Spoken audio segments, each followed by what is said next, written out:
Hey there guys, how's it going? And welcome to my top 5 all-time Call of Duty worst attachments.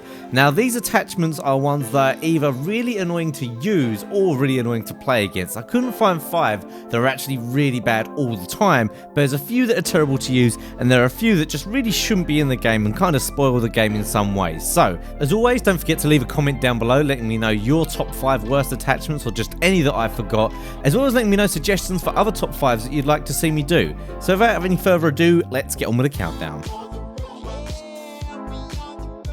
At number 5, I've decided to go with the ACOG Sight, and this is the only one I had a little bit of trouble contemplating whether it should actually go in the countdown, because it's not too terrible, but really, when you think about it, have you ever really used an ACOG Sight very much? When you pick up a gun with an ACOG Sight, you always groan a bit. In some of the Call of Duties, the ACOG Sight looks a little better than in others, it's a little bit more clearer, but in general, it's kind of bulky, adds a little bit of extra zoom, which you don't really tend to need. If you're going to have that much zoom, then normally you'd go for a longer range weapon than a weapon that would have an ACOG. So sometimes with a sniper or long range assault rifle it's not bad, but in general on most of the guns, especially the automatics, it's just not a very good sight. At number 4, I've decided to go with the target finder, and this one goes in the category of just annoying attachments to play against. It is actually useful to use, and it's not too bad really, but in general it just really plays up to the newbie, campy playstyle that a lot of people don't enjoy in Call of Duty. If you don't know, it highlights all your enemies with red diamonds over them, just makes it super clear where people are, even more help than you would generally need, and especially it encourages head glitching, and if people are hidden, you can use FMJ with this and just get really ridiculously powerful spray downs with it. So it's one that's kind of annoying to play against more than actually bad itself, but a lot of people have bad memories of the target finder, especially with the LMGs in Black Ops 2, so it goes in at number 4.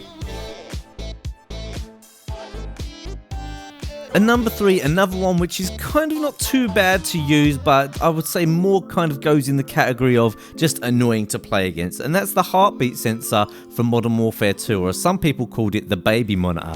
Now what this thing did is it did a sweep of the local area, and if there was any enemies in the area, it would come up as a red blip on your heartbeat sensor. Sounds a bit overpowered and ridiculous, and it kind of was, to be honest. Now not a lot of people ran this, there is UAVs in the game so it's not so necessary, but this is one of those attachments that they've put in Call of Duty that again encourages that really defensive, campy game style that no one likes playing against. Most people don't have fun playing that style, so it's strange that they would put this in. It just kind of spoils the fun and slows down the game a little bit. Now when I was using it in Modern Warfare 2 recently, you can see from the streak, I mean I was doing quite well with it, so it is actually decent to use, but another one that's more kind of annoying to play against and just doesn't need to be in Call of Duty.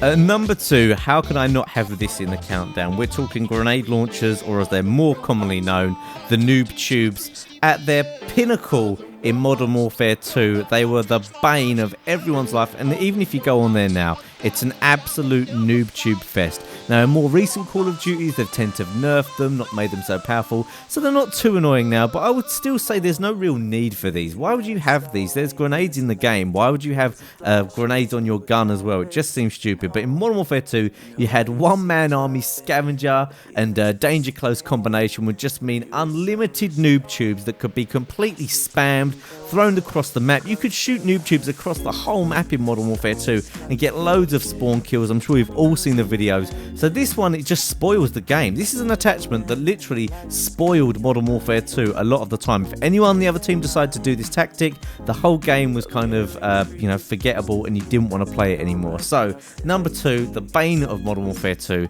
is the noob tubes.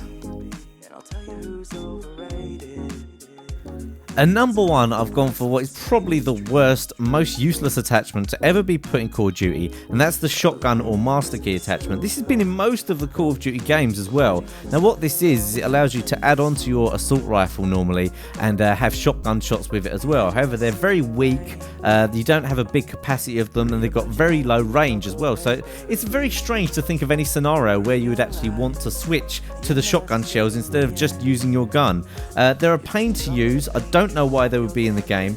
Now, in some of the games, there was some scenarios where the shotgun attachment had a very long range to it. Now, I think this was fixed. I think it might have been the FAL, Modern Warfare 2, and a few here and there. So there were some exceptions, but I think that was more a problem with the game that needed to be fixed rather than that's how it was meant to work. There was some occasions where you could get people across the map with this. However, in general, it's just a terrible attachment. Don't really see the use to it. Why not just shoot your bullets from your main gun or pull out your secondary? Or why not just use the shotgun if you want to use a shotgun shell? Seems ridiculous. I think it's useless, really bad to use, and to be honest, not even that annoying to play against because it's very weak in that sense. So definitely what I'd call the worst attachment that's been in Call of Duty. So that's it for my top 5 all-time worst Call of Duty attachments. Hope you enjoyed this video. If you did, don't forget to smash the like button and leave a comment letting me know what other countdowns you would like to see. What nostalgic things would you like me to investigate for a top 5 countdown? Also, don't forget to check out the G2A and other links down in the description below, and I'll see you guys next time.